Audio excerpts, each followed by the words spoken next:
We are ready. It is. Okay. Crap right now. I call this December 7th, 2021 Planning and Zoning Commission meeting to order. Commissioner Charbonneau, could you lead us in the Pledge of Allegiance? I pledge allegiance to the flag of the United States of America and to the republic for which it stands, one nation, under God, indivisible, with liberty and justice for all.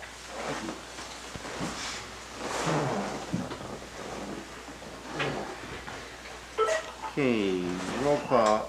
Madam Clerk, please take roll call. Roll call tonight. Cease, Here. Charbonneau, Here. Ambrosiani, Here. Sullivan. Here. Verhey is excused, and Swan is excused. You have a quorum.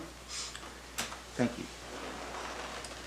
Next item is citizen comments. We'll see if we have anybody signed in. We do not have anyone signed in. Is there, okay, so citizen comments are on any subject except those items scheduled for public hearing. Those who have signed in will be given the first opportunity. Time's limited to 3 minutes per speaker and 36 minutes total time for this agenda item. Is there anyone else in the audience that wishes to speak? All right. Moving right along. Okay, next is approval of agenda and consent agenda. I need a motion and a second. I'll make a motion to approve the agenda, the consent agenda. I'll second. Okay, are there any changes to the agenda?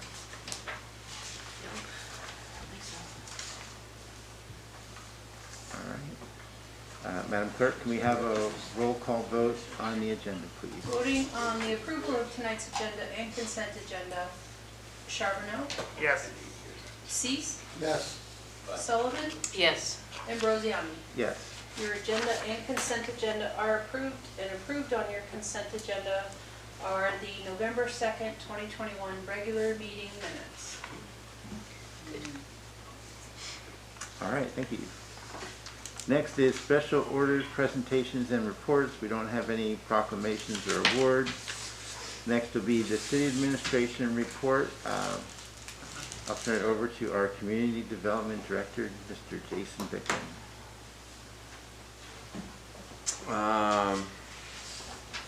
Okay, thank you. Yeah, exactly. I actually don't really have anything new to report, so we will be having you guys, I think over the work sessions we've gone pretty much over that. For right now, we're kind of in a little bit of getting ready for kind of a little bit of a lull over the next coming weeks over the holidays, and then things are going to be picking back up. And so you will be, just to give you guys kind of a heads up, I will be sending a communication out to you guys for this coming year, just because I want to be really intentional on working with this commission, and I want to, like, on a regular basis, I want to, well, before each meeting, sometime before when the agenda comes out and that, I want to meet with whoever the chair, when you guys go back to the process in January and you get a chair, I'd like to meet on a rotating basis before the meeting with a chair and one of the members, and just to be able to go over the agenda and talk through that, and hopefully that will help a lot of the meetings go a little bit more efficiently, and I'll be quarterly. I want to meet with Liz, our rep from City Council, and the chair as well, and just to kind of see what we can be doing better and more efficiently, helping you guys out, get you guys the information you need. And so yeah, that's just, I'll be sending you guys a communication out here shortly on things coming up, and just want to also be able to give you guys some opportunities for training, and just so that way, I know it's really tough when you come into being on a board or something and you haven't had any training on like certain aspects of being on a board, like Robert's Rules of Orders and how to run meetings efficiently. And so I'm going to try and get some access, so maybe just to take a part of a work session, just to be able to do that. And yeah, so anyway, but I'll be sending you guys some information out here probably in the next week or two. And I'm just really looking forward to working with you guys this coming year. And if you ever need anything or have any questions about anything, feel free to reach out. And I'm always here. So I'll give you guys my cell phone number and all that when I reach out to you guys. Yep. Thanks, Jason. It sounds like a great plan.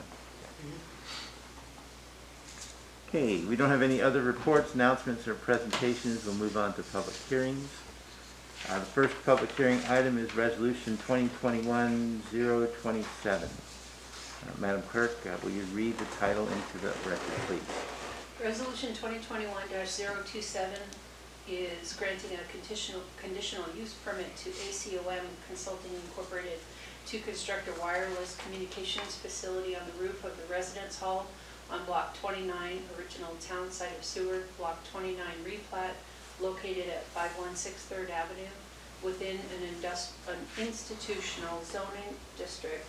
This resolution was postponed from November 2nd. Your main motion is on the floor. Madam Clerk, I had 2021-027. Is that conditional use permit for OBI? Yeah, that's what I That's what we have. have.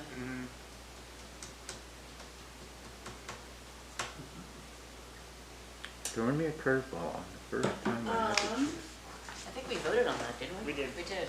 Last we approved It that. is, and I apologize. I will read the correct title. It's actually on the agenda correctly.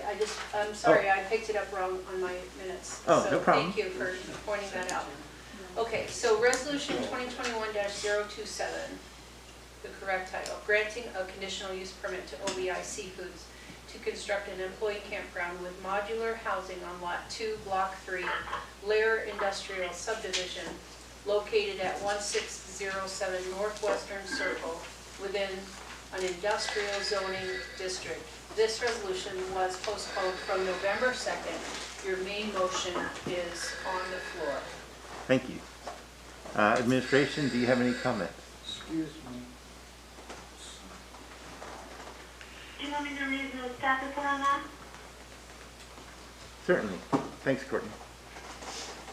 Okay. So Brian Leary of OBI Seafoods has applied for a conditional use permit from the Seward Planning and Zoning Commission to construct and operate an employee campground on the property located at 1607 Northwestern Circle, Lot 2, Block 3, Lair Industrial Subdivision. Seward City Code 15.10.140. The 18C states that an employee campground is an area operated by an established business with high seasonal employment of transient workers as a housing alternative and not construed to be a construction camp. The land use table in City Code 15.10.226 allows employee campgrounds with an approved conditional use permit in an industrial zoning district. Development requirements. Employee campground requirements are specified in City Code 15.20.226J as having at least 10 feet clear space between camping units. The applicant has stated that the east-west spacing is 12 feet between each set of modular units. The roadway between rows 1 and 2 is 20 feet, and the spacing between rows 2 and 3 is 8 feet. Floodplain status. According to the Kenai Peninsula floodplain map, the area is not located within the flood zone. Utilities. City water, sewer, and electrical services are available to the proposed location. City Code 15.10.226 also requires that garbage and refuse requirements shall also apply to employee campgrounds. Sanitary facilities shall include either permanent or portable toilets. If permanent facilities are constructed, they shall conform to 8.15.425. And shower facilities may either be on-site or provided on the job site of the employer. Parking. Seward City Code does not have specific requirements for employee campground parking. Consistency checklist. It met the comprehensive plan under economic base, valuing a stable economic environment, economic diversity, year-round businesses, environmentally responsible industry, and employment that promotes high standard of living, encourage prudent management of resources for healthy commercial and sports fishing industries, and promote expansion and development of local marine entrepreneurial businesses. And that's a strategic plan. On page 5, we're a community that promotes economic diversity, encourages growth of year-round businesses, desires environmentally responsible industry, and seeks jobs that promote a higher standard of living. And then page 5 is just local development regulations where appropriate to encourage development that is consistent with our economic-based vision. Staff comments, building department had no comment. Fire department stated that per city code it did not classify as temporary structures nor permanent buildings. No code review or inspections would be performed. Fire and building department suggests requiring an annual self-inspection and attestation to community development, verifying the conditions in the CUP are met. Public Works, no comment. Highway department, no comment. Police department, no comment. Electric department would still like to see plans for electrical connection to modular units. Public notice, property owners within 300 feet of Lot 2, Block 3, Lear Industrial Subdivision were notified of the conditional use permit. Public notice signs were posted on the property and all of the public hearing requirements of Stewart City Code were complied with. At the time of this publication, the Community Development Department has received public inquiries which have been sent on to the commissioners regarding the proposed conditional use permit. The recommended conditions for this conditional use permit are: number 1, each sleeping area has a working smoke detector that is less than 10 years old. Number 2, fire extinguishers are professionally inspected and tagged annually, are easily accessible and labeled, and within 75 feet of all occupants. Number 3, no electrical hazards exist, including open junction boxes, extension cords used for permanent wiring or multi-use plug adapters, and electric connections between units and power source shall be underground. Each mod unit has an identification numbering system or address labeled on the outside of the unit for emergency response. Exits and exit doors are free of obstruction and doors freely. An Alaskan engineer has signed off on the method used to secure the units to the ground. The applicant shall work with City Public Works and Electric Departments for any possible upgrades or connections to water, sewer, and/or electric utilities.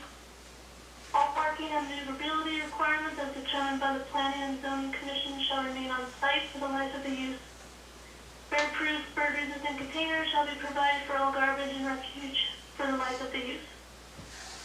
Per City Code 15.10.325, an approved CUP shall last 6 months from the date of approval if the use for which the permit was issued has not been implemented or a building permit obtained. The Commission may grant a 6-month extension upon finding that circumstances have not changed sufficiently since the date of initial permit approval. And modification of final approval of the conditional use permit may, upon application by the permittee, be modified by the Planning and Zoning Commission. Recommendation: Community Development Department staff recommends approval of Resolution 2021-027, granting a conditional use permit to Brian O'Leary of OBI Seafoods to construct and operate an employee campground on the property located at 1607 Northwestern Circle, Lot 2, Block 3, Lear Industrial Subdivision.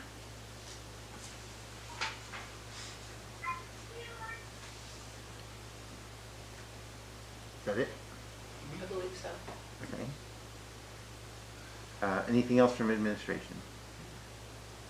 Okay, at this point, I'll open the public hearing. Madam Clerk, is anyone signed in to speak? I don't have anyone signed in.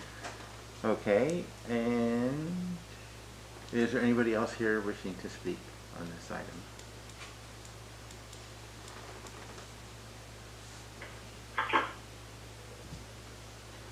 Brian?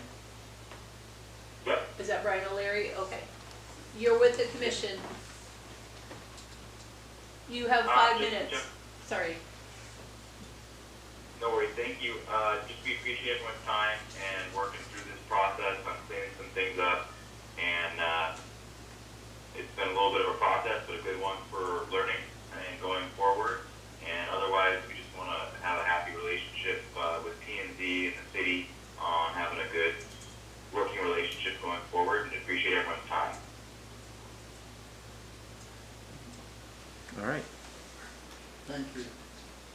that, I'll close the public hearing. Are there any comments from the commissioners?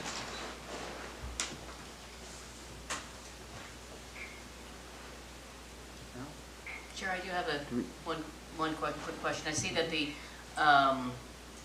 fire department doesn't do annual inspections and the rest. Is there a process already in place with some of these temporary housings that for self-reporting, so we know, because a lot of times what it says here is self-inspection to the community development to verifying the conditions. Is there a checklist already out there that we know what to work with for the existing buildings that are there at this point in time? And is there a schedule of reporting an annual self-inspection? Because a lot of times what happens, as we all know, is things get put in, people forget, and then all of a sudden it's been 2-3 years before something has actually been looked at or reviewed. And I just want to be sure if there's a process in place for that. It keeps both sides protected, especially against when it comes to possible litigation down the road. I let administration answer that. I don't believe we do have anything, but we will get something in place so that there is that, Yeah, they can self-attest that they have those items in place on an annual basis, those safety items, like we do have these safety items in place, and definitely a checklist. Yep. Yeah, checklist would be good so people can verify. Not that it's not a trust thing, but I just know from different works and environments and things like this, things get away from folks, and then it winds up becoming an awkward situation when something goes south. So I just want to be sure that we're, protecting both sides. Yep, great. And that's all I have. Thank you, Chairman. Gary? I just have a curiosity thing going here. I read the packet, front to back, 124 pages. And I also read 7 pages of Carol Griswold's comments. And I'm just curious, some of them go back as far as November 26th, and the last one I think is December 2nd. Have any of her comments been put into this packet as the way of maybe some of her influence to do certain things a certain way? Or has her comments been ignored? No, we read through all those comments, and Carol does always have some really good points, and so I think that, and we've discussed back and forth, and so I think that, I know that she did go and take a tour herself of those facilities, and I think that was actually really helpful for her to kind of see it in person, and I think that she gave a few things that she would like to see, or some ideas for improvements, which were, I think there are some simple things there that could possibly happen, but no, I think Carol does have some good points, and we do, when it comes to citizen comments like that, we usually do read through those pretty thoroughly, and just because it's good process, and it always kind of checks our blind spots and helps us making sure we're thinking about the process. I read her stuff first, and then I read the packet secondly, and there was a cohesiveness between the two. So Yeah. I was just curious that she might have gotten her way a little bit, because she really brings, I don't know how many hours she has in that. They're very thorough, and I appreciate that. And Okay. I have a good relationship with Carol. Okay, good. From even from when I was at the chamber to now, and so we dialogue about things fairly regularly. And when it comes to whatever she wants to, yeah, not a Thank problem. you. Yeah. If I might, I think I recall reading one of Carol's comments here that given what she has seen after the touring of the facilities, Right. that she'd be fully supportive of that, with the proviso that certain things are considered, but those were just recommendations as opposed to, I think, absolute fall on your sword kind of things. So it's refreshing for that, because Carol does go to great lengths, because I think she has a great background in planning and zoning. I think years and years ago she was on planning and zoning for quite a bit, so she knows the process and she knows a lot of that stuff. So I'm glad that's been incorporated. Mm-hmm. Absolutely. Okay, so, let's see. Any other comments from commissioners?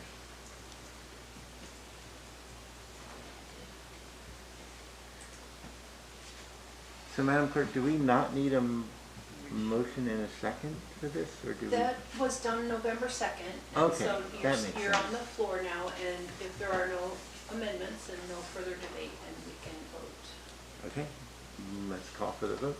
Okay, voting on the approval of resolution 2021-027. Sullivan, Yes. Cease, Yes.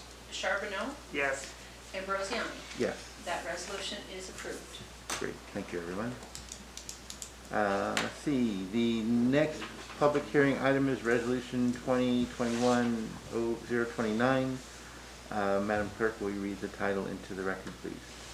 Resolution 2021-029 is granting a conditional use permit to Bornstein Seafoods to construct an employee campground with modular housing on Lot 2, Block 7, 4th of July Creek subdivision, Seward Marine Industrial Center, located at 3207 Morris Avenue, within an industrial zoning district. Okay. So I'll need to get a motion and second to get this on the floor. I'll make a motion to approve resolution 2021-029. I'll second. Okay, thank you. Comments from administration? Courtney, you got that? On this resolution, the agenda statement is very similar. The background and justification states similarly to the OBI agenda statement that the land use table in City Code 15.10.226 does allow for employee campgrounds with an improved conditional use permit in an industrial zoning district. Surrounding land use and zoning development requirements, employee campground requirements, are specified in City Code to have at least 10 feet clear space between camping units, and setback requirements in an industrial zoning district are 20 feet for the front, 10 feet for the side yard, 20 feet for the side yard adjacent to the street, and 10 feet for the rear yard. Floodplain status. This lot is within a flood zone D. The zone D designation is used for areas where there are possible but undetermined flood hazards. Utilities, city water, sewer, and electric services are available to the proposed location. Garbage and refuge requirements are required and apply to employee campgrounds. Sanitary facilities shall include either permanent or portable toilets, and if permanent facilities are constructed, they shall conform to City Code 8.15.425. Shower facilities may either be on-site or provided on the job site of the employer. Parking. Seward City Code does not have specific requirements for employee campground parking. It did meet the comprehensive plan and the strategic plan under the economic base. Staff comments. Building department said stamped architectural and structural design should be required. Fire department stated that these are not classified as temporary structures nor permanent buildings, and no code review or inspection would be performed. Fire and building permits just require an annual self-inspection, and attestation to community development verifying the conditions in the COP are met. Public Works, no comment. Harbor Department stated no issues as long as it does not block the streets or infringe onto the travel runway. Police Department did have comments, sorry. For the air there on the, with the X is still there, but the Police Department did say as long as that housing doesn't interfere with any of the surrounding roadways, the Police Department has no concerns. Public notice, property owners within 300 feet of Lot 2, Block 7, 4th of July Creek subdivision, Seward Marine Industrial Center were notified of this proposed conditional use permit action. Public notice signs were posted on the property, and all other public hearing requirements of Seward City Code were complied with. At the time of this publication, the Community Development Department has received public inquiries regarding the proposed conditional use permit, which were forwarded to commissioners, and if any further correspondence is received, it will be presented as a laydown at this meeting. Recommended conditions for this permit. Number one, each sleeping area has a working smoke detector that is less than 10 years old. Fire extinguishers are professionally inspected and tagged annually, are easily accessible and labeled, and within 75 feet of all occupants. No electrical hazards exist, including open junction boxes, extension cords used for permanent wiring, or multiple unit plug adapters. Electric connections between units and power source shall be underground. Each mod unit has an identification numbering system or address labeled on the outside of the unit for emergency response. Exits and exit doors are free of obstruction and doors swing freely. An Alaskan engineer has signed off on the method used to secure the unit to the ground. The applicant shall work with city public works and electric departments for any possible upgrades or connections to the water, sewer, and/or electric utilities. All parking and maneuverability requirements as determined by the Planning and Zoning Commission shall remain on site for the life of the use. Air-proof, burn-resistant containers shall be provided for all garbage and refuse for the life of the use. The approved CUP shall last 6 months from the date of approval if the use for which the permit was issued has not been implemented or a building permit obtained. And modification of final approval of the conditional use permit may, upon application by a permittee, be modified by the Planning and Zoning Commission. Recommendation: Community Development Department staff recommends approval of Resolution 2021-029 granting a conditional use permit to Brandy Holmdahl of Bernstein Seafood to construct and operate an employee campground on the property located at 3207 Morris Avenue, Lot 2, Block 7, 4th of July Creek Subdivision, Seward Marine Industrial Center within an industrial zoning district. Thank you, Courtney. Want to open for public hearing? Do we have anybody signed in? I do not. Is there anybody here that would like to speak on this item? Please state your name and Blaine Barson, 1308 Chamberlain. There was two measurements here that you gave. One was 10 feet and one was 12 feet. I'm trying to find it here. It was a little confusing which they were dealing with. These things are back to back, and it sounded like it said 10 feet apart. It said 20 feet or 12 feet between units, 20 feet aisle, but then it said 10 feet on something. I was a little confused with that. Where that 10. was that on this CUP? Didn't we go over that last time with the I fire think chief so, here? yeah. Where he said it was in between and the back-to-back was okay? As Was long as there considered one? 10 was Yeah. considered Yeah, one? just as long as that's covered, I'm that's pretty Yeah. sure. Yeah, no, I that's, remember it was. saying yeah, that's what he was. If it's back to back, Yeah. that's fine, but Yeah. between the units or between like the doors type of thing, you Yeah. know, so, Yeah. yeah. It is a funny wording, but. Mhm. Okay, anybody else care to comment for public hearing? Yes. Hi, Brandy Holmdahl with Bernstein Seafood.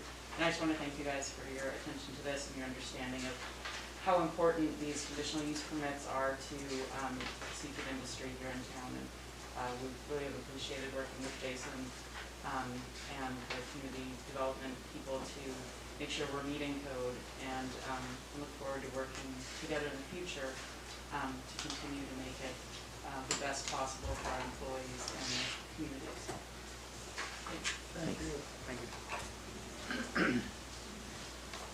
Okay, with that, I will close the public hearing and ask if we've got any comments from the commissioners.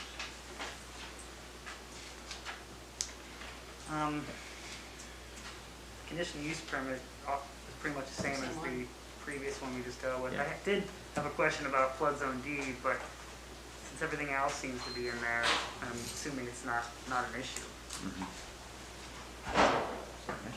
Yeah.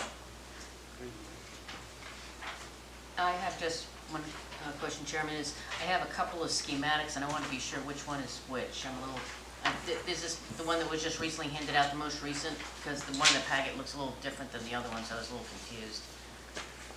I'll have to ask the administration to clarify that, because there's not a label on That's this the most current one? document. Yes. Okay, so,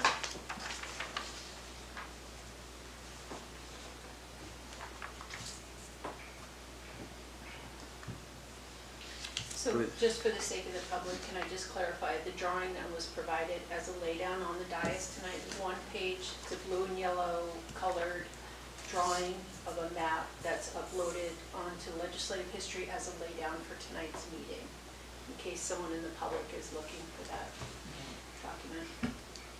Okay. And Jason, was changes made to the previous one to comply with the CUP? Is that why we got a new map? I'm getting a really good nod from the audience. Yeah, so yes, so the requirements for the drawing, there was a few things that we needed to see like measurements on, and so we asked for those to be added in, so that they were just kind of clear and a little bit more to scale, so. okay. Okay, any more comments from commissioners? No? Okay, then I will ask Madam Clerk to call for the vote, please. Voting on the approval of resolution 2021-029. Cease, Yes. Charbonneau, Yes. Sullivan, Yes. Ambrosiani. Yes. That resolution is approved. Okay, the last public hearing item we have is 2021-032. Madam Clerk, could you please read the title into the record? Resolution 2021-032 is granting a variance to City Code 15.10.222 development requirements to Christopher and Christine Almick to construct a building with a 7-foot side yard setback adjacent to a street instead of the required 10-foot setback on Lot 21, Block 32, original town site of Seward, located at 502 6th Avenue within urban residential zoning district. Thank you. I'd like to get a motion second to get this on the floor. I'll make a motion for resolution 2021-032. I'll second. Thank you. Comments from administration, please. Yes. For the staff report on this resolution, background and justification, Christopher and Christine Almack have applied for a variance to City Code 15.10.222 development requirements from the Seward Planning and Zoning Commission to construct a building with a 7-foot side yard setback adjacent to a street instead of the required 10-foot setback at 502 6th Avenue, Lot 21, Block 32, original town site of Seward, Alaska. Most residential dwellings in the downtown of Seward are located on properties containing multiple lots that were purchased in order to build larger 21st century homes with garages and expansive living space. In context of the shortage of land availability, changing demographic values, and the growing demand for housing, the applicant is proposing a solution that increases housing density by building cottages within the original size of the historically plotted lots. As stated in City Code 15.10.220 development requirements, setbacks are required to ensure sufficient open area for snow accumulation, sunlight, views, privacy, fire separation, and visual relief between structures. According to the construction plan for the proposed building as shown in the application, allowing the 7-foot setback variance for a building on Lot 21 will not conflict with any of the intended purposes for a setback. Surrounding land use and zoning development requirements, the proposed structure meets the zoning code development requirements, including lot coverage, minimum building lot size, building height, except for setback requirements for which this variance application is being submitted. Floodplain status, according to the Kenai Peninsula floodplain map, the area is not located within the flood zone. Utilities, water, sewer, and power are available to the property, and the applicant is planning on connecting to all those. Adequate fire, police, and solid waste disposal services are available to the property. City Code also requires that every building or building site within the city must provide containers suitable for refuge collection, and all containers shall be watertight with nano-proof lid. Parking. The property is located in an urban residential district, and the proposed buildings are single-family dwellings. Code requires that 2 parking spaces be provided per dwelling unit. The construction plans show that there will be 1 parking space provided in the front of the dwelling unit and a 2nd parking space provided in the back. Consistency checklist.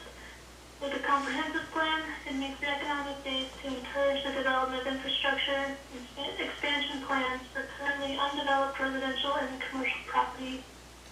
Land use, promote residential and commercial development within the city of Seward and its vicinity in accordance with community values. And housing, and encourage development of new housing in Seward. It meets the strategic plan to encourage construction of residential housing at all market levels and expand availability of affordable, diverse year-round housing. Staff comments. Building department stated that applicant will need a building permit. Fire department had no comment. Public Works stated that applicant will need to find the corners of the property or get a survey to make sure they are not constructing the building closer to the lot line than the variance allows. An applicant will need to get a dig permit prior to construction. Harbor Department, no comment. Police Department, no comment. Electric Department, no comment. Public notice, property owners within 300 feet of Lot 21, Block 32, original town site of Seward, Alaska, were notified of this proposed variance action. Public notice signs were posted on the property, and all of the public hearing requirements of Seward City Code were complied with. At the time of this publication, the Community Development Department has received public inquiries cited in this print there, and those public inquiries were sent to the Planning and Zoning Commission. Recommended conditions for the variance. The applicant shall work with city staff through the building permit process to address and accomplish any required upgrades and modifications. The applicant shall find the corners of the property or get a survey to make sure the proposed structure is not closer to the lot line than the variance allows. Per city code, an approved variance shall last 6 months from the date of approval if the use for which the permit was issued has not been implemented or a building permit obtained. The Commission may grant a 6-month extension upon finding that circumstances have not changed sufficiently since the date of initial permit approval. Recommendation, Community Development Department staff recommends approval of Resolution 2021-032, granting a variance to City Code 15.10.222, development requirements, to Christopher and Christine Almond to construct a building with a 7-foot side yard setback adjacent to a street instead of the required 10-foot setback at 502 6th Avenue, Lot 21, Block 72, original town site of Seward, in an urban residential zoning district. Thank you. Do we have any, I'd like to open the, open for a public hearing on this topic. I don't have anyone signed yet. Okay, and anybody, nobody's here. So, public hearing is closed. Comments from commissioners. Claire? Thank you. I see that it's 3 separate lots than, the old federal town site kind of lots and a lot of the older homes. I live on one of those older home town sites. But I was sort of wondering, what is the significance if it's basically 30 by 100, why do we have to change the setback on that to 7 versus 10? Is it just for the convenience of building that last home? I know it's on the roadside, so it's not like you have to worry about, the access of fire department trucks or anything else like this. But I'm concerned about, is it changing it just for convenience, or does it cause a significantly, undue burden on the owner for that? Because it's like they're going to be 3 separate identical homes on 3 different parcels of land that are essentially the same. Why are they modifying the one? I didn't understand that fully when I saw that. Because to me, you get on shaky ground a little bit when you start modifying those. It's like the 34-foot view shed. We don't want to change that because of A, B, C, and D. Now, if we're changing from 10 to 7, how many other people would have liked to have done the same thing? But they just didn't ask for a CUP, I guess is the question. So I just want to be sure that there's a good reason for that, because I've had a few people send us, and fortunately, the community development has sent it to us. There's several people that are objecting to that too, because it's sort of a, it's sort of a little bit concerning when you start loosening it up too much. How much does it continue to get loosened up down the road? Nathaniel seconded, so I'll let him go next. Unless you're gonna answer a question. I was gonna, yeah. Okay, go ahead and answer. Well, for one thing, a corner lot faces on two streets. The main street in this case is probably 6th Avenue, so a 10-foot setback, a 15-foot setback, whatever it is off 6th Avenue is not a problem. But the side lot is 30 by 100 feet. If that 10-foot setback was required on Madison, then they would only have 15 feet to build a house. 15 feet as an architect is a pretty skinny house. So their request of 7 feet is only because if other people's lots, they have the setback from the front and side yards and so on. But when you're on a corner lot, you're at a disadvantage. You have a 10 by 30 or a 30 by 100 foot lot, which is really only 20 by 30. And we did a house just up the street from there to make a 7-foot lot here a few months ago or a year ago or whatever. The house got built and it's, so I'm in full support of the 7-foot setback, and it isn't going to change anybody's stuff unless they're on a corner lot. And if they're on a corner lot, they should have that variance to be able to get 7 feet, so they get another couple of feet to build their home on. And that's consistent throughout all the old federal lots that are in town. Yeah, anybody has a corner lot, when they're as narrow as they are, they're already only 30 feet. And you take 10 feet away from that for sidewalks. It's 15 actually. That leaves you only, You got 5 on one side and 10 on the Yeah, other. and then 5 on the You can other only side. build 15 foot wide. So I'm all for the variance and getting this thing through for that couple. Well, thanks for that explanation. I hadn't thought about that. Yeah. Nathaniel, did you have that? Yeah, I was gonna say something similar where there's lots of houses that it's perfectly capable of building on a single lot. However, the corner ones are kind of a special case because of the roads there. I did have a question about the parking. I did hear that they required 2 parking spots. And on the drawing here, one of them is on the front, and it looks like it's in the street. I see the property line. If they're saying that's a street parking as one of theirs, it's a street parking, so it's free for everyone. So technically, is that allowed to be one of their designated places, because they can't withhold that spot for their renters or tenants, because that's a street parking. So are they required 2 lots or parking spots on their property? Hotels don't do that. Different zone. Courtney? Yeah. From my understanding, they would have to provide those 2 parking places on the property. And I'm looking at the drawing here. It appears from the drawing, though, what I'm seeing, the light gray showing 6th Avenue, and then the light gray showing Madison Street. To me, it looks like those front parking spots are on the property. I don't know if the applicant is present to verify that, but Well, I see the property line right above the most northern car. It says property line, and it points to the northern and western line, and the car is I see over. what you're referring to now. So that's where I was confused. I think the street's gray, isn't it? Yeah, but there's parking on the street. Can I make a comment?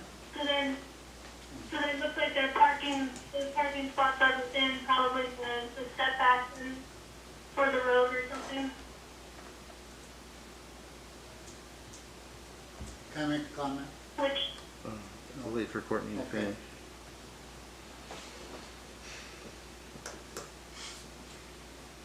so yeah, they would probably have, this applicant would have to have probably another parking spot in the alleyway to meet the 2 parking spot requirements. It looks like they would have room in the back there to put another parking spot in. Yep. I think before you go here, I was going to jump in. In looking at the satellite picture, it looks like on 5th and 6th, the parking is in the setback. Parking's what? In the setback. If you look at all these others, look at 5th. The parking on 5th is all right here in the setback, and then same with 6th over here. The parking is in that setback, Yeah. and that's what they're proposing. It looks like on these drawings is that the parking for this, even though it would be basically public parking, that's what they're saying. I just want to make sure they're adhering to the proper parking regulations that we have. I mean, I'm sure people are going to park up front, and that's what it's for. It's the street to park on. But if they're required 2 and they're having tenants and they only have 1, that's taking away parking on the street from everybody else. That's all. And there's room for 2, so it shouldn't be a burden just to throw a little more gravel down there.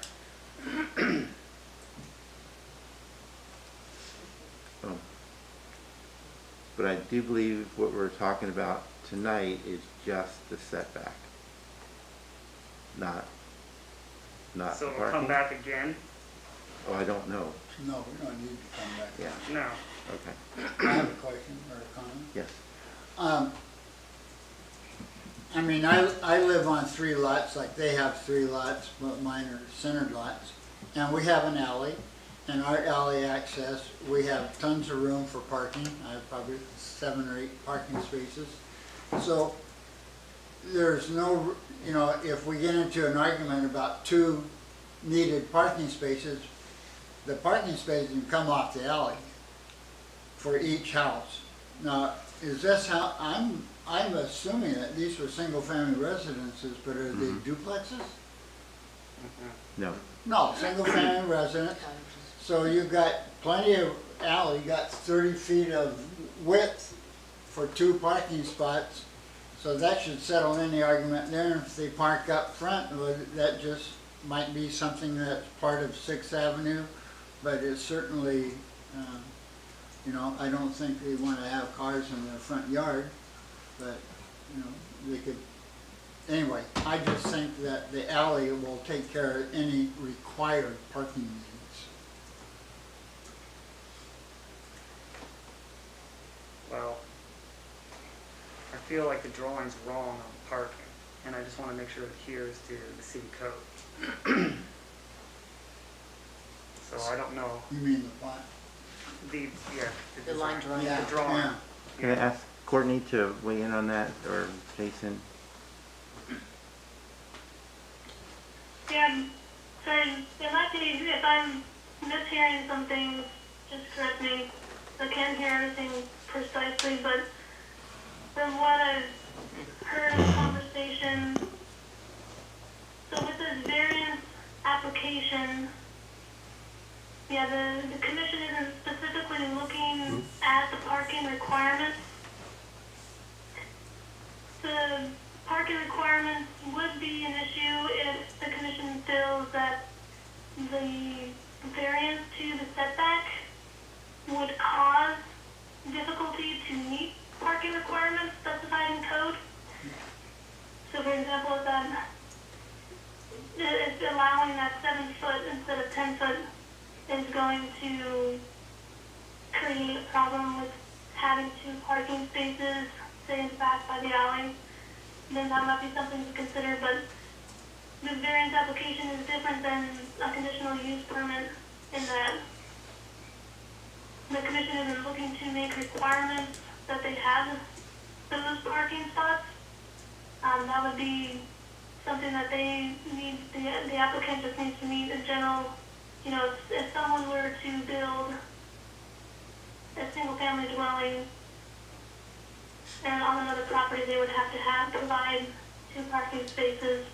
And so the same with this, and when they build if and when they build these homes, they will have to provide the 2 parking spaces as required by code. However, what is being reviewed tonight is specifically just that setback variance and the adjustment of the variance to the development requirements. Thank you, Courtney. So I believe on page 53, the drawing on page 53, looks like there is room for a second parking in the back. Yeah, it's 30 feet wide.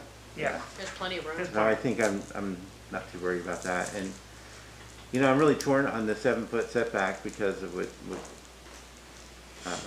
Claire brought up and setting a precedent for others. But it is difficult to build something on a corner lot because you only got 15 feet wide. These would be, I think, a very nice addition to Seward, these 3 cottages, they call it. And we did not hear anything, there was no opposition from the city departments, the street departments, to losing 3 feet of the setback. Well, they did give that other person the 7-foot setback so that he could build his house just up the street from this. It's on this side road, and it's on, I don't know if it's still Madison, but I remember we had that here a year ago, 2 years ago. Anyway, the house got built and it's there. And it's got the 7-foot side yard, and they wouldn't have been able to build it.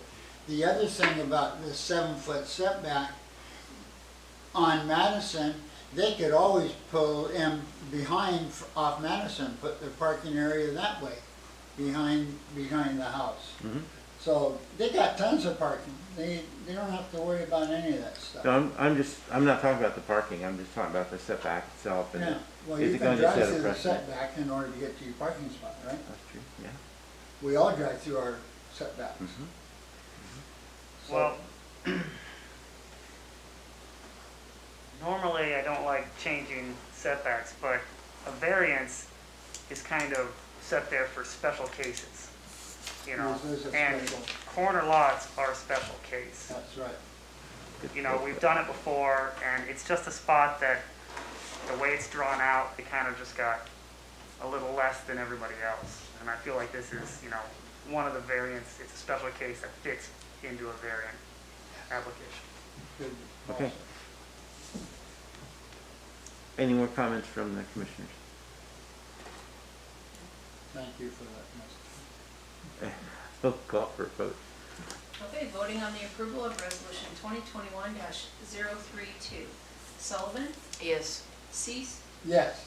Charbonneau, Yes. Ambrosiani. Yes. That resolution is approved. Done good. All right. So next unfinished business, we have resolution 2021-025. Madam Clerk, please read the title into the record. Resolution 2021-025 is recommending the City Council amend portions of Seward City Code 15.10.140 definitions to amend definitions related to apartment, boarding house, dwelling, duplex, unit, hostel, hosted lodging unit, housing unit, insurance company, licenses, listing site, lodging, motel, multi-story unit, owner, short-term rental transaction, sleeping unit, townhouse, transient, and whole house nightly, and enacting language in 15.10.226K pertaining to short-term rentals. This resolution was postponed from October 19th, 2021. Your main motion is on the floor. Thank you. Administration, do you have any comments? Yeah, Yes, I'll read the staff report on that resolution. For the background and justification, in the past 2 years, the Planning and Zoning Commission has held numerous public work sessions to review and update portions of Title 15 of the City Zoning Code. The Commission held 8 public work sessions specifically, reviewed and amending sections 15.10.140 definitions and 15.10.226 land uses allowed. August 17th, 2021, the Commission and the City Council held a joint public work session to review each of the requested changes. And September 21st, 2021, the Planning and Zoning Commission held another public work session to follow up on those suggested changes. On November 16th, 2021, the Planning and Zoning Commission held another work session to further discuss changes to the definitions. The Commission has reviewed and discussed the definitions and land uses allowed section of the Seward City Code in depth. Members of the public were present and expressed comments and concerns during many of the work sessions. The Commission has provided many opportunities to address and accommodate all public concerns and input regarding the proposed changes. Consistency checklist that meets the comprehensive plan under city government, continue to review and update the city code, and continue to improve the quality and efficiency of city governmental services. It meets the strategic plan to adjust local development regulations where appropriate to encourage development that is consistent with our economic-based vision. Recommendation that the Commission approve Resolution 2021-025, recommending the City Council amend portions of Seward City Code 15.10.140 definitions related to apartment, boarding house, dwelling, duplex unit, hostel, host and lodging unit, housing unit, insurance companies, licenses, listing site, lodging, motel, multi-story unit, owner, short-term rental transactions, sleeping unit, townhouse, transient, and whole house nightly, and enacting language in 15.10.226K pertaining to short-term rentals.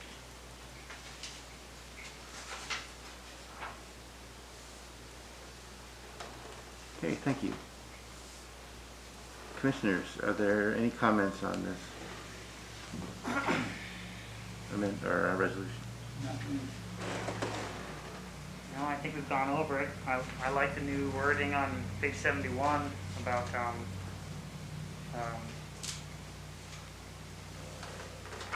on a second. About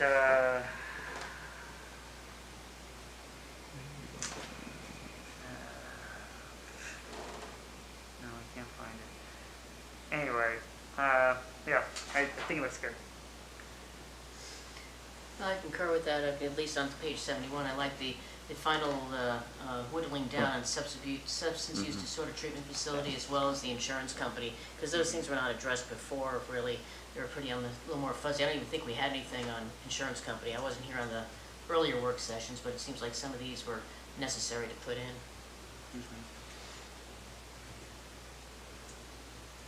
All right. Being there's no more comments, Madam Clerk, let's call this monumentously long, Yeah. difficult process to It's quite the vote. labor. Okay, voting on the approval of Resolution 2021-025. Charbonneau, Yes. Sullivan, Yes. Cease, Yes, Ambrosiano. Yes. That resolution is approved. we really got a good plan and zoning Whew, I committee. think you get to take a breath on this I'm one. thinking, getting it done. Must be all the hard work that Brenda and Jason have done. Courtney, yeah. It's the person on the phone. Yes. And Courtney, yeah. All right, new business. First we have resolution 2021-030. Madam Clerk, could you please read this title into the record? Resolution 2021-030 is recommending the City Council amend portions of Seward City Code 15.10.226, land uses allowed, J, employee campground. Okay, so I need a motion and a second. I'll make a get this motion on the for floor. approval of resolution 2021-030. I'll second. All right, thank you both. Administration, do we have any comments? Yes, agenda statement states the background and justification for this resolution is that on November 2nd, 2021, the Planning and Zoning Commission reviewed a conditional use permit application for an employee campground. After discussing the application and hearing comments from the public, the Planning and Zoning Commission decided to postpone the application and schedule a work session where they could discuss in more depth the city code for employee campgrounds.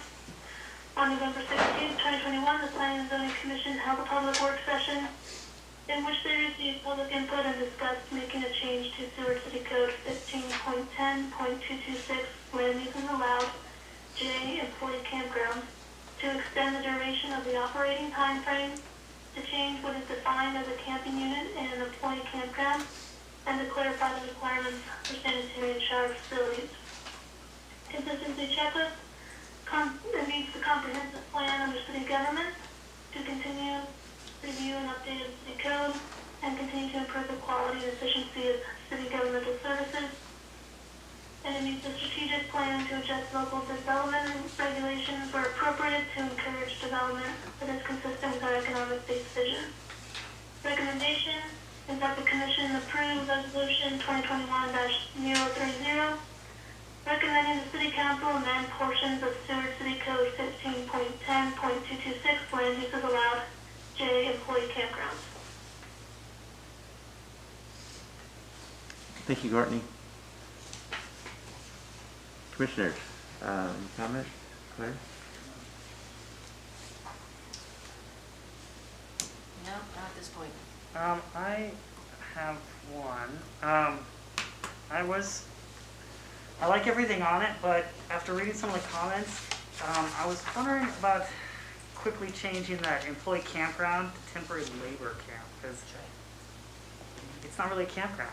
And it kind of has this misconception of, you know, campground, camping under the tents, with tents under the trees, and we don't allow tents in them, so I was wondering if we could make a motion, just swap that title real quick and then get through this, because everything else is great on it. What was that wording again? Temporary labor camp. I mean, because it's supposed to be temporary, it's for labor force, and I don't know, camp, you know, kind of embodies. Campground makes it sound like it's leisure. Yeah. Leisurely Oh, no, vacation. I agree with that, but labor camp Okay. doesn't sound that great either. No, you're right. I understand, but you Okay. know, when you think back on Temporary. history, labor camp doesn't usually condone a As good long as we place. don't call it gulag, we'll be in good shape. Yeah, I know, that's kind of where I'm going. Well, which Temporary one? labor housing? Carol addressed that, changing the name from what it is now. Yeah, that's where I got it from. Yeah, from Removing labor camp. the end of that. Yeah. So it turned out to be 2 words, right? Community, no. But housing throws in a whole nother thing too, because it's not really housing. Yeah. So what did you want to do? Domiciles. Well, why don't we move it forward? It still needs to go to council. Am I correct? So if somebody has some better wording, I don't want to hang it up here. No, I don't want to hang it up here. But I think why don't we go? I'm fine going with temporary labor camp, because I agree with it not being camping, because there's not tent. It's confusing with other camping. So temporary labor camp, I think. would be What do you an think, excellent Jason, thing. or you can't talk?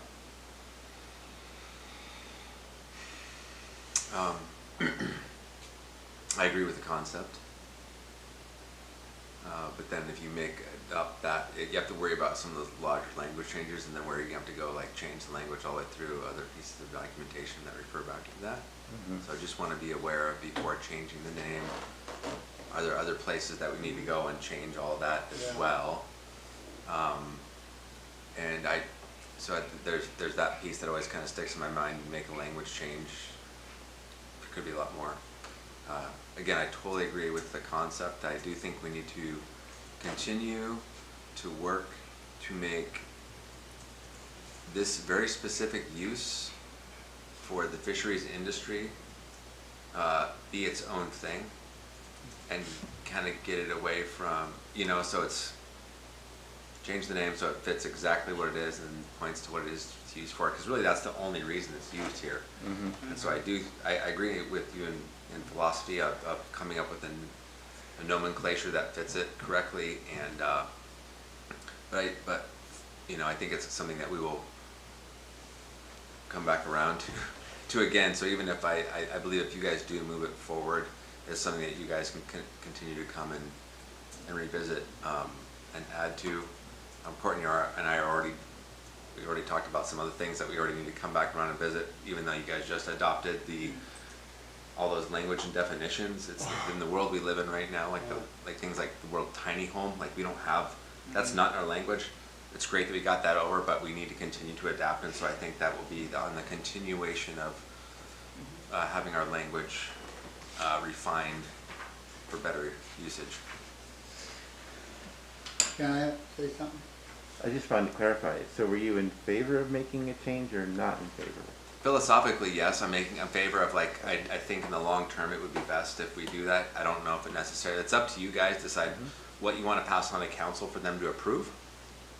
But I think if we don't address if you guys don't address it tonight, I know that you guys will coming back around and we'll continue to kind of make this better and better and better. And so there are opportunities for that as well. Yeah, go ahead. Thank you, yeah. Thank you, Jason. I was just curious, yeah, I mean, whatever her name is, Carol brought it up, the changes and that kind of thing, and you brought it up too. And we're at the end of the road here for this, that maybe we should allow all of this to go through the way it is, and then we have a mental thing that, aren't they going through this crap every year to get their permits and so on, that we could look at it next year in advance of all of the paperwork, so that, in other words, we'll hang on to this now, but next year, given a couple months before the end of the year for whatever it is that we do with this campground licensing business, is look at a name change then. Does that make any sense? Yeah, it does seem like what Jason was saying, and I can see more things needing to be kind of adjusted on this. Tweak. The name definitely. But since you guys are on board with kind of revisiting some of the topics, especially this one, I could think of a few changes. But I'd be okay with just putting it through and dealing with it later, if that works for everybody. But we need to make a note to come back and change the name and maybe adjust a couple of it. I think you're correct on that, because I think the intent is to move the motion down to whatever you call it is whatever you call it. Yeah. But you want the action to go forward and be approved through council, and then if it's an administrative change later of some sort, when we update the city lexicon for all these different kind of things that we're working with, that we can change it at that time if we have to revise it. But I think the objective of moving the purpose of what the whole resolution is about forward, I think will benefit everybody across the board. All right then. Guys worded so good. Any other comments from the commission? I think we should do it. All right then. Madam Clerk, would you please call the roll? Call the roll, please. Voting on the approval of resolution 2021-030. Charbonneau? Yes. Cease? Yes. Sullivan? Yes. Ambrosiano? Yes. That resolution is approved. Okay, good discussion, guys. Okay, our last resolution of the night is resolution 2021-31. Madam Clerk, please read the title into record. Resolution 2021-031 is recommending the City Council amend portions of Seward City Code 15.10.140 definitions, to amend the definition for light manufacturing, and to amend 15.10.226 land uses allowed table, allowing light manufacturing in a central business district with a conditional use permit. Okay, thank you. I will need a motion and a second to I'll move make a this motion forward. to approve resolution 2021-031. And I'll second that. Okay. And administration, your report, please. So staff report for this resolution. Background and justification. On February 22nd, 2021, City Council passed a motion to direct the Planning and Zoning Commission to review making a change to the land use table to allow light manufacturing in Central Business District. On March 2nd, 2021, that directive was presented to the Planning and Zoning Commission by Jackie Weil. On May 4th, 2021, the Planning and Zoning Commission added the topic, review the land use table in conjunction with light and heavy manufacturing definitions, to the work session topic scheduled for May 20th, 2021. On May 20th, 2021, Council member Liz DeMoss spoke as the council liaison to the Planning and Zoning Commission, stating that one of the downtown businesses wished to do cannabis extraction. Currently, manufacturing was not allowed in the Central Business District, although some small manufacturers were operating, such as jewelry making and candy making. Chair Cindy Eklund stated that they would review manufacturing in conjunction with the land use allowed table in upcoming work sessions. And on November 16th, 2021, the Planning and Zoning Commission held a public work session in which they received public input and discussed making a change to the land use table to allow light manufacturing in the Central Business District. Consistency checklist. It meets the comprehensive plan under city government to continue review and update of the city code, continue to improve the quality and efficiency of city governmental services. And it meets just the strategic plan to adjust local development regulations where appropriate to encourage development that is consistent with our economic-based vision. Recommendation that the Commission approves Resolution 2021-031, recommending the City Council amend portions of Seward City Code 15.10.140 definitions, to amend the definition for light manufacturing, and to amend 15.10.226 land uses allowed table, allowing light manufacturing in the Central Business District with a conditional use permit.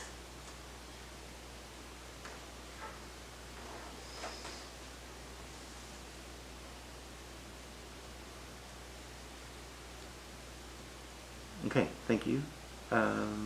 Commissioners, comments? I have a comment. Yes. My wife is head of the Historic Commission here in Seward, Historic, and they have a lot of things going forward with regards to the historic preservation, working on boundaries for the historic business district as well as its land uses. So you may have gotten this or didn't get it, but Cheryl says she opposes any kind of manufacturing in the historic business district. In addition, before approving this ordinance with its land use tables, she would like to see a column for historic business district with its own land use descriptions. The Historic Preservation Commission is presently working on boundary for the historic business district as well as its land uses.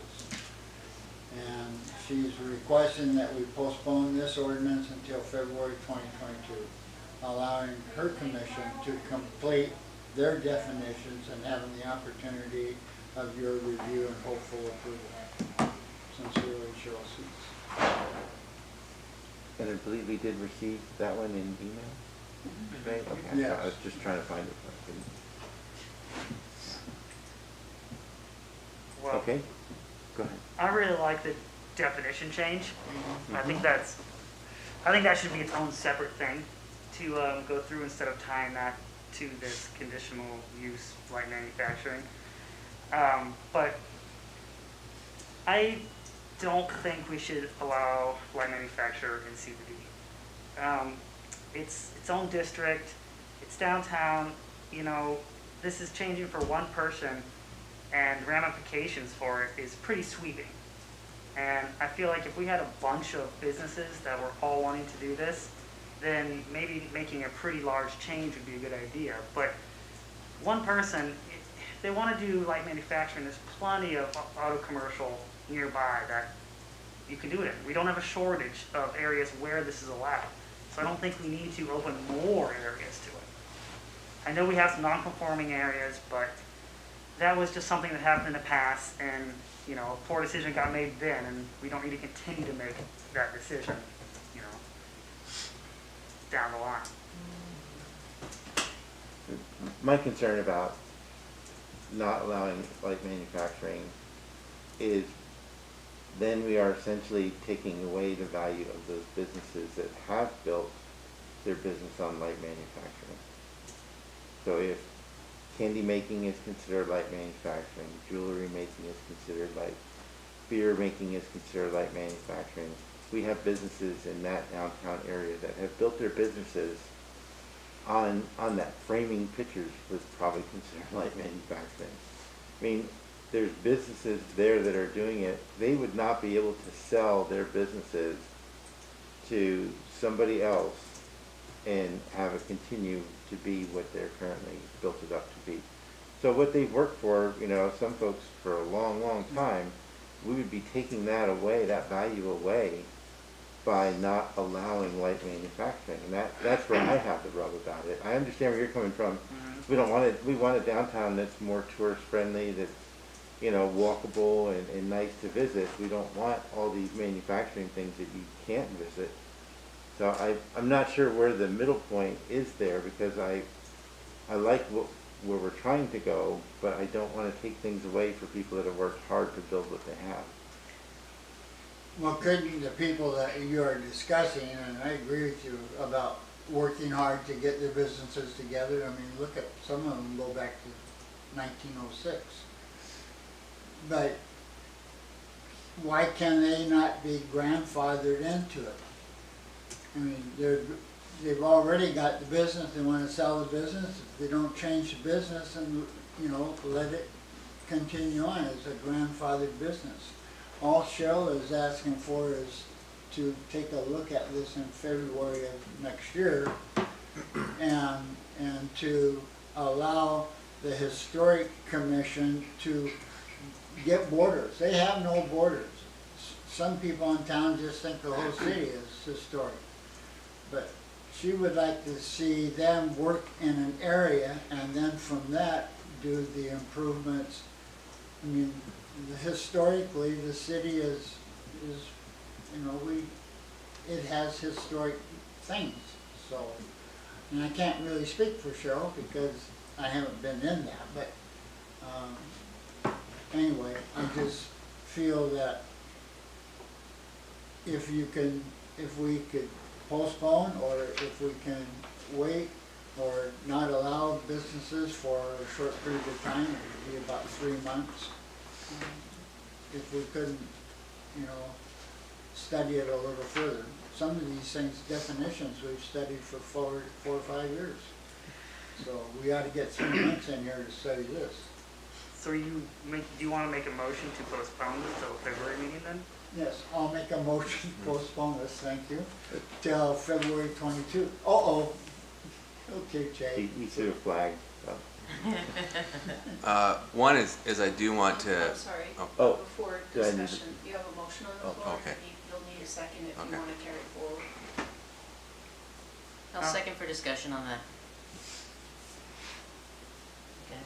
Okay. Okay, discussion. Okay. Thank you. So I do want to make sure, because of something, is that City Council directs the commissions work for City Council, and they have specific lanes that they have to like stay in as their job. And I think Historic Commission telling Planning and Zoning that they need to wait till they get their stuff and they don't want it in there, that's actually them operating outside of their purview. And so I do think that City Council will have something to say if we have a commission trying to stop another commission that of areas that they actually are not in control of the zoning pieces. What if we And just... so, Oh, sorry. and so too, I think the other major assumption is, do you think in historic sewer light manufacturing has probably been going on since its beginning, since its inception? Would you, I mean, I believe that there's probably like shop makers, people doing stuff in the historic district, probably forever. since it began. Someone, maybe a blacksmith, maybe, I don't know. And so I do think, I get people's concerns, and I think it is important to preserve things, but I think you have to make sure that all you have to do is fit language and process. Because if someone does want to start a really great thing that would be historic, that is light manufacturing, you would not want to stop that person from starting a new business in that area. And so I think there's a way to do it that is not blocking anything new from starting, but you just have to have the language, and ultimately too, like this will, if you keep it like a CUP process, there's always that control piece, right? That's ultimately like, and so I think that if you have the CUP process in place, there's that control, but I do want to caution, because I know the city council has talked to administration about it, because the commissions don't work for themselves, they work for city council, and they're supposed to stay in their lanes a little bit. And I think, can't speak for city council, but I know they've talked to us about making sure the commissions are staying focused and in their lanes. And so I just want us to be aware that we're not having one commission slowing the work of another commission that might not be an area of technically in their lane. So. Thank you for that explanation. I appreciate you not saying stay in your lane, bro. No, but go there like 3 times. The value of each commission is very valuable, and I do think we can work together. I just think, like all the work is important, but we need to make sure that there's a process and procedures that we're abiding by, and also too that I do believe that the process, that what you have in place now for the conditional use permit, it's a process. It's a good process. You just have to develop that more if you want to do. But I would not want to put something in where we're blocking someone that could have a really good, quote unquote, light manufacturing business in that area from starting, if they have the opportunity. I mean, we do want good small businesses. And some people are like, okay, I need to get out of my business, and we want someone to come back in, and it may not be the same business, but it could be a good business, and it could be light manufacturing. And so I don't want to close the door on any future possible good things that could come in, and you do have a CUP process to ensure of quality control, I think. I have a question on that, and then I'll get to Clara. Because we still have the motion on the table, but the motion is just about postponing until the February meeting. But in the CUP, can we require that there be retail? Require that there be what? That part of the business be retail for customers. Because I'm trying to figure out why Nathaniel doesn't want light manufacturing, and what I'm thinking, and maybe we'll hear from Nathaniel about it, is that if we start allowing light manufacturing to where they don't have retail, so light manufacturing businesses that don't have a retail piece, then we lose the retail appeal of our downtown area. So that is one of the concerns I have about light manufacturing, and I wonder if the CUP process would allow that not to happen. Yeah, and I think that's a good way of like, you need to have what is the ultimate goal that we are trying to have for that area, and what are our concerns, what are the negative sides that manufacturing could bring in, and light manufacturing, because that's ultimately it. You want whatever's going on down in there, you want to attract people and to attract foot traffic, and to be something that is going to be, wow, that's really cool. And it's not also going to, like we were talking about light manufacturing, it's not going to impede other businesses, it's not going to be noisy, it's not going to be smelly, it's not going to do that. And so I think you need to protect, true, but you also need to promote and allow there to be like change and growth, those kind of development pieces as well as needed. So I think it's just a good discussion we're having right here about to develop some a process and language around that that would keep things out that we feel might not be beneficial to the community or to that district, basically. Because we do, you're right, that would not be good if we just had a whole bunch of manufacturing businesses that had no retail fronts. Right. And then it's, you know, and so, I mean, that's like worst case scenario, right, of the outcomes. Yeah. But I just don't want to, I would not want to see, I think there's a way that you can have some language in a process that would allow new businesses that are considered quote unquote light manufacturing, of, you know, another jewelry maker or someone who's like, let's say an Alaska Native person wants to come in and they say like, I want to make creative like wood carvings and ivory stuff, and it's like, no, you can't, because that's light manufacturing and we're not allowing that anymore. I'd be hitting ourselves in the forehead going like, what did we do? You know, does that make sense? It does. That's exactly where I'm thinking. I'd like to hear what some of the other commissioners are thinking. Okay. So what I was thinking was, you know, a bit of a balance, because the new definition that you have here, I think, will allow the grandfathering that you were referring to, Gary, regarding, you know, the folks that are doing the stuff there, so I don't have to worry about grandfathering, because that new part of it in there will fully allow that.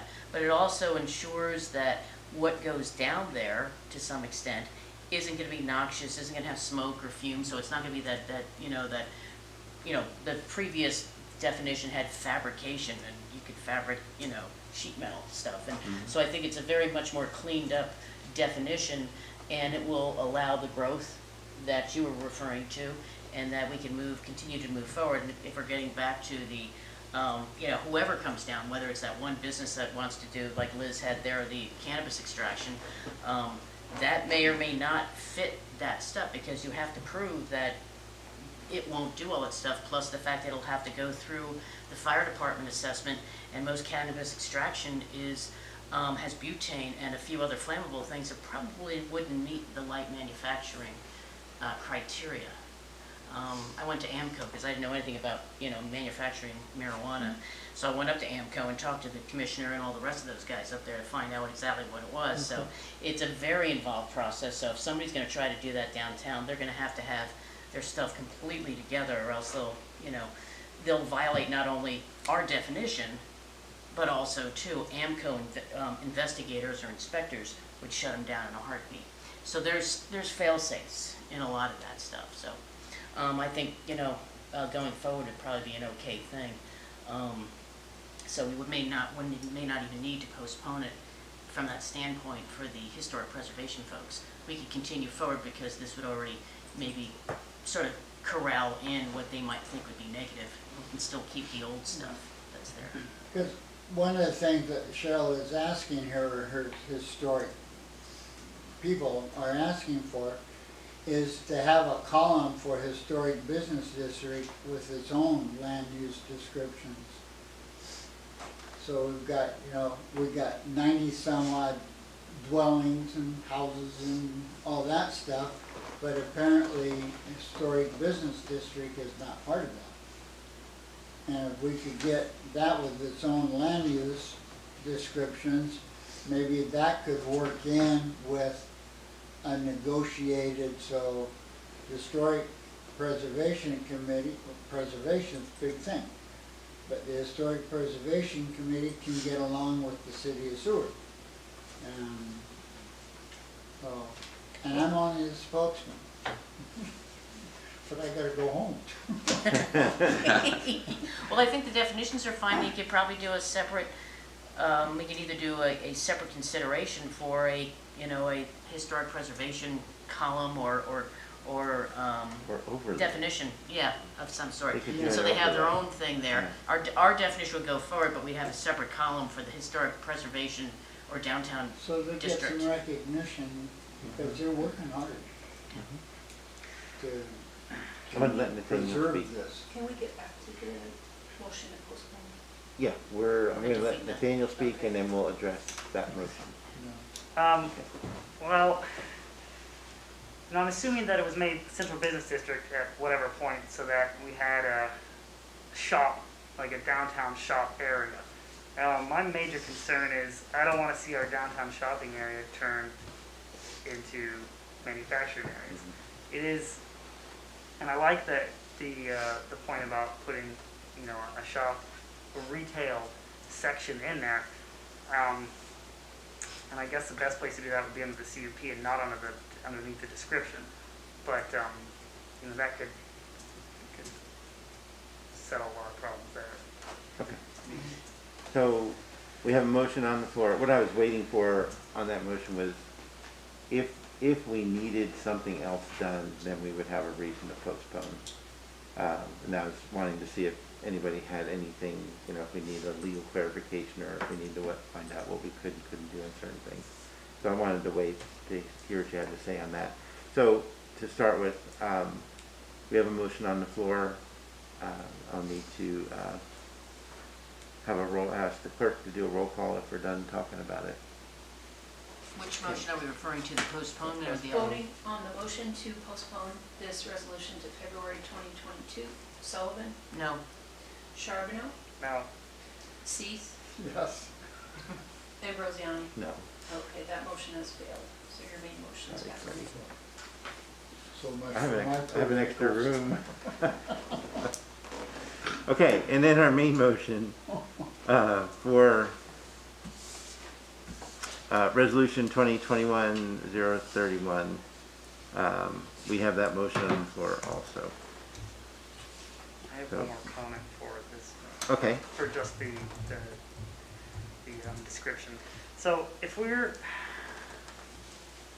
going to pass this and with conditional use permits for light manufacturing, is there a way to make sure that you'll need a storefront in this after we're all gone, so that years from now people just like skip that section? Because, you know, if we're not here anymore and other people are here, they could just be like, yeah, conditionals, we don't need that, it can just go ahead the way it is. So again, the door's opened to changing everything without keeping proper downtown area. And I don't know how to do that, but, you know, I wouldn't be opposed to it if we could make it in there that, you know, So one when- of the issues was is it had to have it regardless of, you know, who sat back here. So you're referring to a retail component Correct, of each business yes, property. Would it be Mhm. business, probably would be business property. yeah. Okay. It almost seems like it needs to have its own little section for light manufacturing within the downtown area. Because I wouldn't want to slap certain things onto other areas, say out of town, that are a proper light manufacturing area. Mhm. Do we have a definition, I'm sorry, for central business district? Is that actually written into it, that it's a retail function? I don't know, I was looking to see if I could find something, but I couldn't, so I'm not, I didn't know if there was a definition for that. That might actually cover the bases. Courtney, do you have that handy? Maybe. If you don't, I can look it up. Yes, sir. Can you ask again, I heard The definition Commissioner Sullivan asking about the definition for what specifically? for central business district. We know the boundaries of it, but do you have the definition handy? Maybe it has retail in it. Yeah, I have the code looked up right now, so it'll take me 2 seconds. And as she's looking this up, just as we're thinking of the retail piece, like, for instance, in my mind, the first thing goes to like someone like Dr. G. And you know, he has his office like down a hallway. Mhm. And, you know, back in that type of thing. So I would also want to like, I mean, maybe storefront specific type of thing, but like, could you have a service? Because I also know there's like bookkeepers in some of those buildings that are backing down in a way. And so I wouldn't want to like be kicking all those people out either because they don't have a retail front, but they're offering like a service. Mhm. And so that's another, it's not, I mean, it wouldn't fall under light manufacturing, but I just want to make sure that we're also acknowledging that other businesses that are good do exist in that same area that may not, I wouldn't want to put a blanket like retail. I see where you're going, and I wonder if there's other, and this is why I was wondering about, we might want to postpone so that we can get some better definitions from some other towns that preserve the retail downtown areas. And that's really sounds like what we're trying to, we would like light manufacturing, but also preserve the retail component of our downtown area. But I don't know. That would probably have to be in the central business district definition. We'll have to redo that definition. I really think what Cheryl, sorry, go ahead. Go ahead, And Courtney. I'm gonna give you that definition now, or, Yes, please. okay. So in city code, the central business district is defined as, it provides for an area of convenience, attractive, concentrated commercial development primarily intended for retail, financial, entertainment, and professional services occurring within enclosed structures. Regulations applying to the zone are designed to encourage a compact group of businesses of the type which are mutually beneficial and located close enough together to encourage walk-in trade. Sounds It's good. I pretty. think it's pretty- there. It's already there. Good. So light manufacturing in central business district here would have to be a retail have some retail Or services or. service. Yeah, okay. Okay. Very cool. Thank you. Can I say something now? You have to Oh, ask me. what? You have to ask me if you. Oh, I asked you. I'm sorry, Pastor Craig. Okay. May I? Yes, you may. Okay. So, what Cheryl wants to do, she has this big city, it goes clear out to the port and goes all over the place. All she wants is a historic preservation boundaries within the city. The boundary could be like 6th Avenue to 3rd Avenue, and the boundary could be like Washington Street to Jefferson. But a boundary of historical preservation, and with that, then they would have some say as to how they could present historical preservation businesses or something to whatever that might be. Okay, go ahead. I'm sorry. Okay, no, thank you for that. But to address that, Gary, I don't think what we're proposing right here with the light manufacturing in our central business district, I don't understand how that's going to interfere with historical preservation labeling of certain areas and boundaries. Okay. I don't see a conflict. Okay. So I think we can move forward with this resolution. So if there's any other, does the commission have any other comments or administration have any other comments on this resolution? Okay, then I'd like to call for a vote. Voting on the approval of resolution 2021-031. Sullivan, Yes. Cease. Is this the same vote we had before? No, This is to approve the resolution. Yes. Charbonneau, Yes. Ambrosiani. yes. That resolution is approved. Thanks, everyone. Great discussion. You're back on the team. Not by much, but you're back on the team. No, you're fine. No, great discussion. That was good. We did really good, I think think, on so. that. Thank you. Yes. So our last item of business is to discuss topic for our January 18th work session. January 18th, 2022. So we're free between now and January 18th? Because our December 21st work session is canceled and our January 4th meeting was rescheduled to January 11th. Yeah, January 11th. So our Okay. next meeting is going to be January 11th. January 11th. December 21st is my birthday gift. Yeah. That's a paid holiday. Okay. So moving right along. So we have a work session on January 18th and we need a topic. We do, What do- Go ahead. What's on the list? Yeah. Courtney? Sorry, I don't know if you mentioned my name, but I was going to remind you, or just bring up the fact that the commission has been wanting look at the land use table as a whole Oh, okay, yeah. and So that's discuss definitions. that. There was previous discussions and other work sessions of perhaps having a work session where we discussed the format that we wanted to review that, the land use table with. I don't know if that's, something that should be scheduled for January 18th or not, but that has been a topic that's kind of been pushed along and hasn't been addressed yet. I think that'd be good. I think one of the things we had talked about before was making sure that the land use table matched the definitions. Because we had found in the past that there were things in the land use table that didn't have definitions, and there were definitions that were not referenced on the land use table. So it would be nice to match those up, and then possibly do it in a way that you could search something. You could search a definition and it would tell you where it is on the land use table, or vice versa. So, yes. Just to comment on that, Courtney's going on leave. This will be her last meeting for a couple of months. We have contracted with R&M Consultants. Courtney and I met with them this last week, and so they'll be here in person taking over those planning duties. They're very familiar with lots of different municipalities in the state.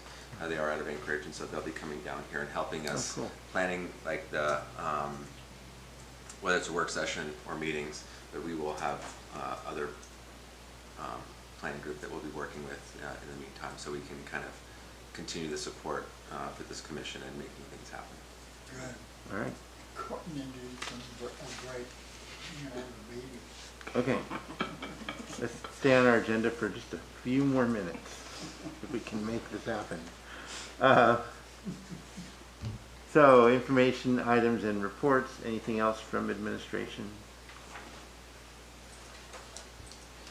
We already talked about our December 21 work sessions canceled, January 4 meeting scheduled to January 11, and we have items for our January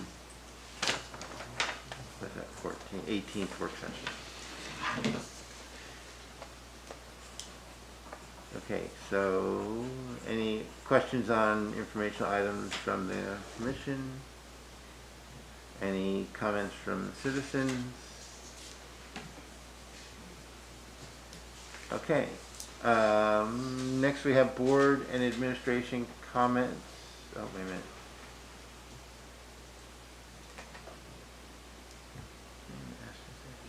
Oh, so this is where I call on everybody and ask if you have any comments. So, Claire, do you have any comments for tonight?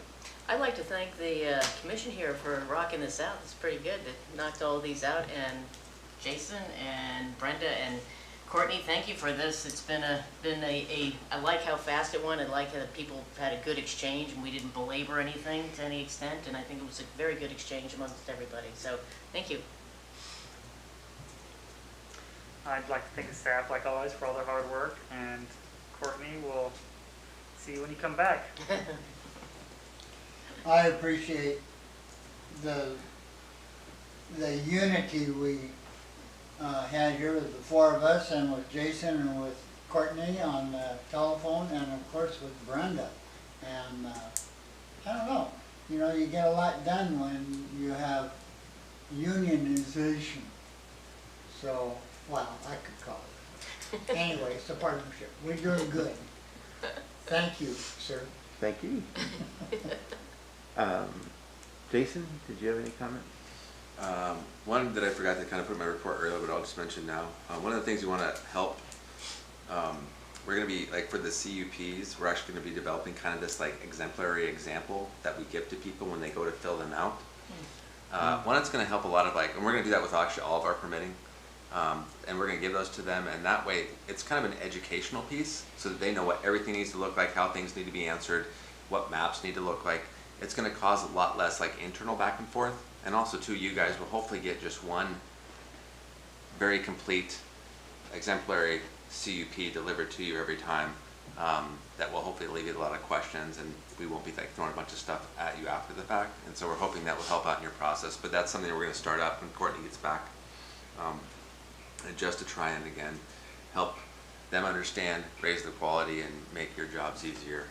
So But yeah, thank you guys. I really appreciate all the work that you guys do, and thank you for reading the packets. And yeah, I mean, you guys are doing great work. So we appreciate you guys so much for your time. So. And I have a, you want to say something? I was going to say something. Is it too late? You Well, can, go ahead. Jason brought up earlier that he and Courtney want to start training us. And I don't know, I can't answer for you three, but I need training, obviously, from my discussions. So I could use some training, so I know what the heck you're talking about. I can understand architectural, but and we're not going to get into that. Thank you. Thank you. I appreciate that too. Appreciate everything you guys are doing. Jason getting up to speed. Courtney, we wish the best for you Amen. in your future endeavor here. And then I do have one comment that would help us too, Jason.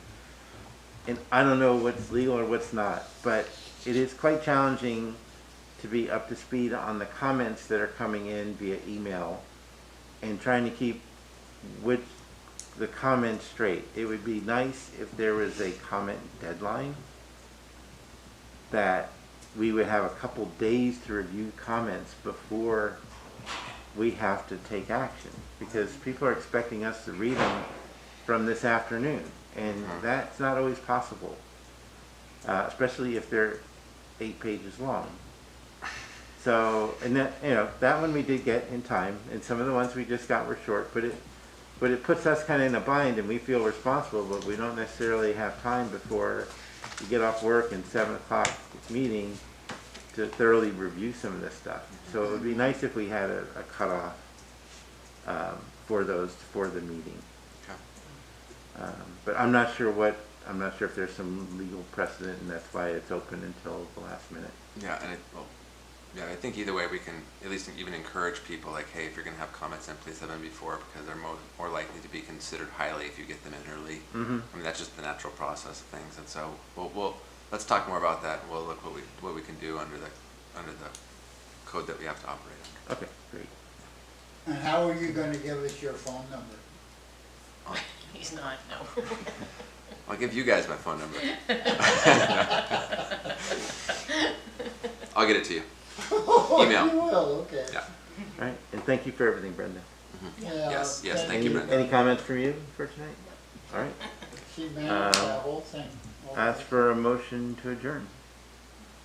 I do a motion to adjourn. Now the second. All right. Thank you. Thank you, everyone. Thanks. We're done?